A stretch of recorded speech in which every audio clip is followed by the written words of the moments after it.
Hello दोस्तों, नमस्कार। आप सभी को स्वागत है हमारे आज की बायोलॉजी स्पेशल क्लास में। और मैं लेकर आई हूँ ह्यूमन रिप्रोडक्टिव सिस्टम का पार्ट 3। यहाँ पे लिखी हुई पार्ट 3। मैंने पहले आपको पार्ट 1 पार्ट 2 बता दिया था। अगर आप लोग पार्ट 1 पार्ट 2 देखे नहीं होंगे तो पार्ट 3 पक्का की समझ में नहीं आएगा। पार्ट 3 को समझने के लिए पार्ट 1 पार्ट 2 देखें। और इसलिए समझ में नहीं आएगा, इसका भी रीजन मैं बता दूं, क्योंकि ये चीजें बीच में से होती हैं, है ना। बीच में से टॉपिक जो भी होता है वो उठा के पढ़ाया गया होता है, इसलिए आप लोग पार्ट 1 और पार्ट 2 जरूर देखें। आइए टाइम वेस्ट किए बिना अपने टॉपिक पे चलते हैं। बायोलॉजी पार्ट 3 है भाई, इसका मैम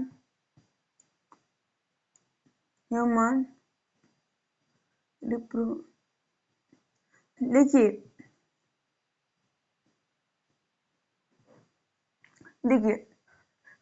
एक होता है ह्यूमन रिप्रोडक्शन, एक होता है ह्यूमन रिप्रोडक्टिव सिस्टम।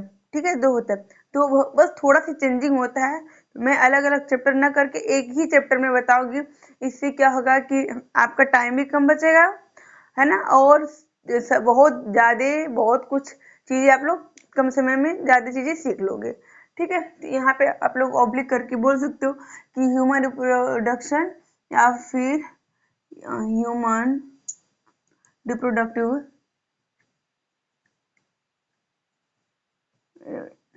सिस्टम, है ना।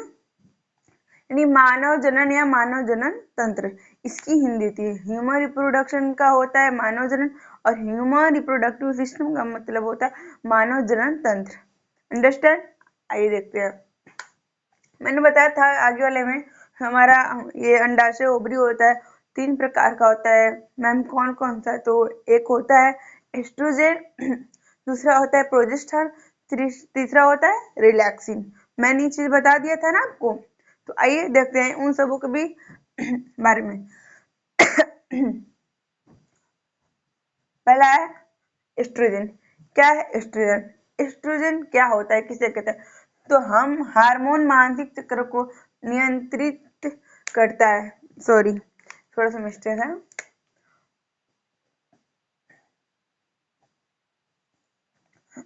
एस्ट्रोजन क्या करता है? एस्ट्रोजन हमारे बॉडी में, है ना, यहाँ पे लिख सकते हो बेटा, हमारे बॉडी में एस्ट्रोजन जो होता है ये हमारे बॉडी में हार्मोन, जैसे हार्मोन मानसिक चक्र को क्या करता है? ये कंट्रोल करता है, नियंत्रित रखने का कार्य करता है। जैसे कुछ लोगों का क्या होता है, एग्जाम्पल मैं बता दूं। महिलाओं में क्या होता है कि जो मानसिक चक्र होता है उनका कभी कभी बहुत अधिक होता है, कभी कभी बहुत कम होता है, कभी कभी लेट होता है। तो ऐसे बहुत सारी प्रॉब्लम्स क्रिएट होती हैं। तो ये सारी किसकी वजह से होती है? ये सारे हमारे बॉडी में जो हार्मोन होते हैं उसकी वजह से होती हैं। ठीक है, तो ये जो हमारा ये एस्ट्रोजन है ना, ये क्या करता है? ये कंट्रोल करता है किसको? मानसिक चक्र को, है ना। मानसिक चक्र को ये क्या करता है? कंट्रोल करता है। ठीक है, अगला है प्रोजेस्टेरोन। क्या है प्रोजेस्टेरोन? ये यह हमारे बॉडी के हार्मोन स्तन विकास का गर्भधारण करने में सहायक होता है। ठीक है, कौन क्या होता है? प्रोजेस्टेरोन। ठीक है, देखिए इसमें क्या होता है कि ये हार्मोन जो है ना, हार्मोन स्तन विकास तथा गर्भधारण करने में सहायक होता है। क्या होता है? जो प्रोजेस्टेरोन है ये हमारे बॉडी में जो हार्मोन होते हैं, अब मैं लिखूं जो हमारे बॉडी में हार्मोन होते हैं स्तन विकास, जैसे गर्भ, जब कोई भी औरत या कोई भी जीव गर्भ धारण करता है तो उसके स्तन में विकास होता है ना।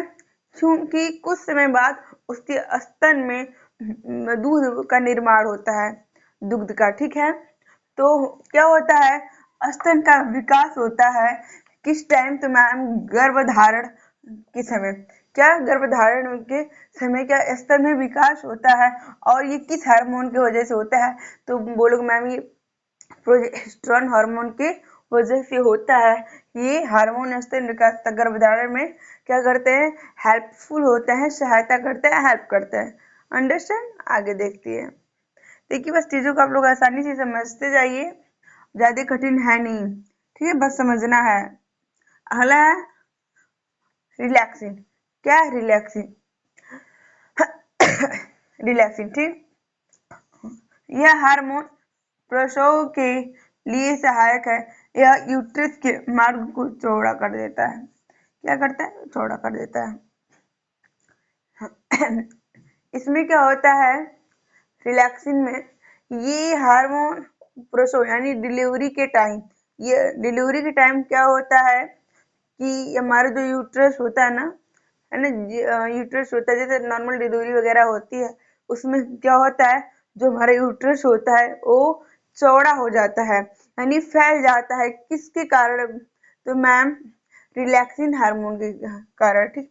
हमारी बॉडी क्या करती है? रिलैक्सिन नामक हार्मोन स्रावित करती है, सिक्रीट करती है, जिसके कारण क्या होता है कि डिलीवरी के टाइम हमारा यूट्रस के जो मार्ग होते हैं क्या होते हैं? चौड़े हो जाते हैं, ताकि डिलीवरी करने में बहुत ज्यादा परेशानी ना हो, दिक्कत ना हो, आसानी से डिलीवरी हो जाए, ठीक है। आगे देखिए, अगला है अंडवाहिनियां। क्या है? अंडवाहिनी। मैम अंडवाहिनियां क्या होती है?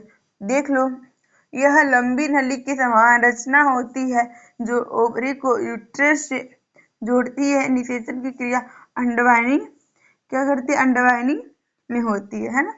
की क्रिया किसमें होती है? अंडवाहिनी में होती है। कैसे? तो ये भी देख लो, यह जो अंडवाहिनी है ना, यह क्या? यह एक लंबी नली है। क्या? एक लंबी नली के समान संरचना, यह एक लंबी नली के जैसे होती है। क्या मैम? अंडवाहिनी। अंडवाहिनी में जब आप लोग अंडवाहिनी को देखोगे, वह एक लंबी नली के समान दिखती है, ठीक है, जो ओवरी को यूट्रस से जोड़ती, जो क्या करती है? जो ओवरी को यूट्रस से जोड़ने का काम करती है। निषेचन की क्रिया अंडवाहिनी में होती है, यानी फर्टिलाइजेशन यानी निषेचन की क्रिया किसमें होता है मैम? अंडवाहिनी में होता है। एक बार देख लीजिए, फिर से बता दूं, अंडवाहिनी में क्या होता है?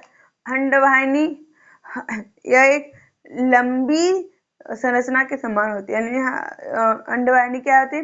एक लंबी नली होती है, ठीक है, आप कह सकते हो। और यह नली क्या करती है? ओवरी और यूट्रस से जुड़ती है। यह जो नली होती है, यह किससे? तो मैम ओवरी और यूट्रस से जुड़ती है, ठीक है। निषेचन की क्रिया अंडवाहिनी में ही होती है एंड फर्टिलाइजेशन यानी निषेचन की क्रिया हमारा जो है वो किसमें होता है मैम? अंडवाहिनी में होता है, ठीक है। आगे देखिए, अगला है गर्भाशय। क्या है? गर्भाशय। गर्भाशय को इंग्लिश में हम यूट्रस कहते हैं। गर्भाशय को हम इंग्लिश में यूट्रस करते हैं, ठीक है। इसका देखिए, भ्रूण का विकास यूट्रस में होता है। यूट्रस का आकार थैली के समान होता है, ठीक है, बता रही हूँ। गर्भाशय को इंग्लिश में यूट्रस कहते हैं। भ्रूण का विकास, भ्रूण इम्ब्रियो का विकास, है ना, भ्रूण यानी इम्ब्रियो जिसमें बच्चा होता है, उसका विकास हमारे किस में होता है मैम? उसका विकास हमारा यूट्रस में होता है ना। किस में होता है? यूट्रस में होता है। यूट्रस का आकार थैली के समान होता है। यूट्रस का आकार किसके समान होता है मैम? थैली के समान होता है। किसका? यूट्रस का आकार, ठीक है। यूट्रस में बनने वाला भ्रूण यानी यूट्रस में बनने वाला जो बच्चा होता है, सबसे पहले हृदय बनता है। तो क्वेश्चन पूछता है, ये मोस्ट इम्पोर्टेंट है बेटा, ये अधिकतर एग्जाम में पूछता है कि जब बच्चा माँ के गर्भ में रहता है ना, तो ब्लड कहाँ बनता है? बोलो। जब बच्चा एडल्ट होता है तो हीमोग्लोबिन भी होता है, और जो ब्लड हमारी बोन मैरो से बनता है, ये सभी को पता है। लेकिन अगर बच्चा माँ के भ्रूण में है तो ब्लड कहाँ से बनेगा? बताओ। ये मोस्ट इम्पोर्टेंट है, ये अधिकतर एग्जाम में पूछता है, तो इसका ऑप्शन होगा राइट मैम, हमारे हार्ट यानी हृदय में बनता है, हृदय से बनता है, ठीक है। किससे? हृदय से बनता है। तो देखिए, यूट्रस में बनने वाला बच्चा यानी भ्रूण का सबसे पहले हृदय बनता है। ये भी एक क्वेश्चन है, ब्लड हृदय से। दूसरा क्वेश्चन है कि एक जब माँ एक मतलब जो माँ होती है, जब वो गर्भधारण करती है, तो उस गर्भधारण में बच्चे का सबसे पहले क्या बनता है? कौन सा अंग बनता है? इसका ऑप्शन होगा बेटा सॉरी हार्ट। यानी हृदय। क्या होगा? हृदय होगा। ठीक है, देखिए यूट्रस के अंदर भ्रूण इम्यूनिटिक सैक नामक झिल्ली में होता है। मतलब ये है कि मान लीजिए, कहाँ बताऊँ, मान लीजिए ये हमारी एक झिल्ली है। इसमें क्या है? इसमें एक बच्चा है। ठीक है, क्या है? बच्चा है। ये जो हमारी झिल्ली है ना, इस झिल्ली को हम क्या कहते हैं? इस झिल्ली को बोल सकते हैं, इसको हम इम्यूटिक, क्या है? इम्यूटिक सैक कहते हैं ना। क्या कहते हैं? इम्यूटिक सैक कहते हैं। और इसी इम्यूटिक सैक के अंदर ये हमारा क्या होता है? ये हमारा बच्चा होता है, हमारा भ्रूण में। ठीक है, ठीक है, इसी के अंदर क्या होता है? ये ढका होता है और ये सेफ रहता है। ठीक है, अगर बाय चांस क्या होता है, कभी कभी ये जो झिल्ली, जो ये इम्यूटिक सैक नामक झिल्ली है, ये कभी कभी क्या होती है? फट जाती है। जब फट जाती है तो लोग कहते हैं ना, आप लोग सुने होंगे कि बच्चा ने कचड़ा पी लिया है, गंदा पानी पी लिया है। तो ये जब झिल्ली फट जाती है तो बच्चे गलत चीजें, मतलब जो गंदा पानी वगैरह होता है वो पी लेते हैं। ये झिल्ली बच्चों को क्या करती है? सुरक्षा प्रदान करती है गर्भधारण में। ठीक है, देखिए भ्रूण को भोजन गर्भनाल द्वारा मिलता है। अच्छा, जो भ्रूण को भोजन गर्भनाल यानी प्लेसेंटा द्वारा मिलता है। क्या होता है? जब आप लोग देखोगे, जब बच्चा पैदा होता है, उसकी नाभि से, है ना, उसकी नाभि से एक पतली सी नस टाइप क्या होता है? लंबा सा होता है। वो क्या होता है? वो प्लेसेंटा होता है। क्या होता है? प्लेसेंटा होता है। अच्छा, बच्चा जब माँ के गर्भ में है, वो जीवित कैसे रहता है? उसे भी तो खाना पानी चाहिए, है ना, ऑक्सीजन वगैरह चाहिए। वो तो खाते नहीं है, हाथ से उठा के ना हम लोग खिला पाते हैं। उसका जो ये प्लेसेंटा होता है, उसके द्वारा बच्चा अपना भोजन करता है। मैम, प्लेसेंटा क्या, कैसा होता है? मान लो ये हमारा एक बच्चा है, सॉरी, ये हमारा एक बच्चा है। ठीक है, इसके ये है एक नाभि है, ये इसका प्लेसेंटा है। क्या ये इसका प्लेसेंटा है? क्या? इसी प्लेसेंटा के द्वारा, हाँ सॉरी, हाँ, इसी प्लेसेंटा के द्वारा बच्चा क्या करता है?